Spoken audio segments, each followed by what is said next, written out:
নমস্কার বন্ধুরা, আমি মোর ব্লগে আপনাদের সকলকে স্বাগত। একটা মিষ্টি সুন্দর সকালের শুভেচ্ছা আপনাদের সকলকে। সকাল হতে না হতেই আমার বর নিয়ে চলে এসেছে একটা বড় মাছ।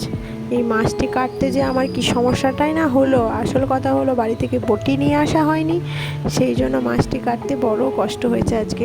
তারপরে রান্না টান্না সেরে নিয়েছি, সব কাজ টাজ কমপ্লিট করে ভাত আর মাছের পেটে অনেকটাই ডিম ছিল, সেই ডিমটা ভেজেছিলাম। তারপরে বিকেলবেলায় চলে এসেছি একটু ঘুরতে।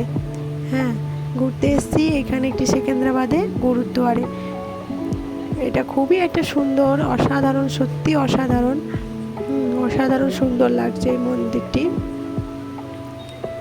চারিদিকের সাইডের গাছ টাছ লাগানো আছে, এত সুন্দর লাগছে আপনাদেরকে কী বলবো, নিজের চোখে না দেখলে কেউ বিশ্বাসই করবে না। এত সুন্দর একটা অ্যাম্বিয়েন্সের মধ্যে দিয়ে এই ভগবানের মন্দিরটি স্থাপন করা হয়েছে। ওইটাই আজকে আপনাদের সঙ্গে শেয়ার করে নিলাম। চলুন মন্দিরের ভেতরে ঢোকা যাক।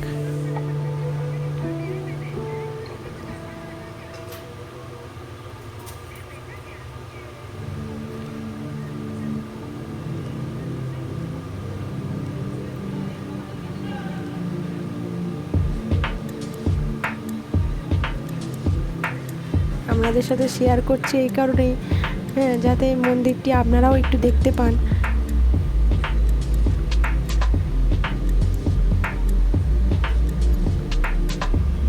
খুবই সুন্দর একটি টেম্পেল, ভেতরটা তো অসাধারণ, আমরা না দেখলে বিশ্বাসই করবেন না। ভেতরটা এত সুন্দরভাবে তৈরি করেছে এরা, খুবই সুন্দর লাগছে।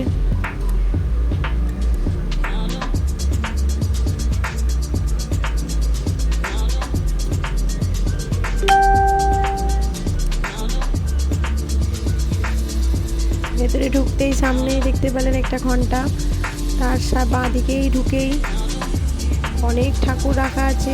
চলুন একটা একটা করে আপনাদের সঙ্গে শেয়ার করি।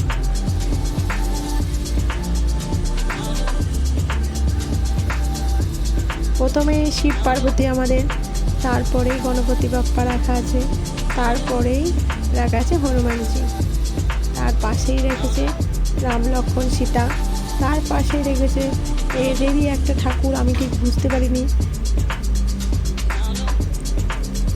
যত সম্ভব নারায়ণই হবে।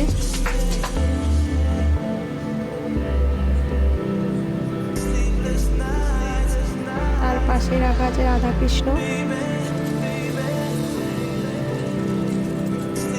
তার পাশেই রাখা আছে আমাদের দুর্গা মা, তার পাশেই রাখা আছে সরস্বতী, এবং তার পাশেই রাখা আছে ভগবান মা লক্ষ্মী। এই ঠাকুর আছে। চলুন এবার বাইরে যাওয়া যাক। ওপরটা দেখতে কি সুন্দর লাগছে। তারপরে বাইরে এসে একটু খাওয়া দাওয়া সেরে চলে আসলাম বাড়ি। ভালো লাগলে ভিডিওটি অবশ্যই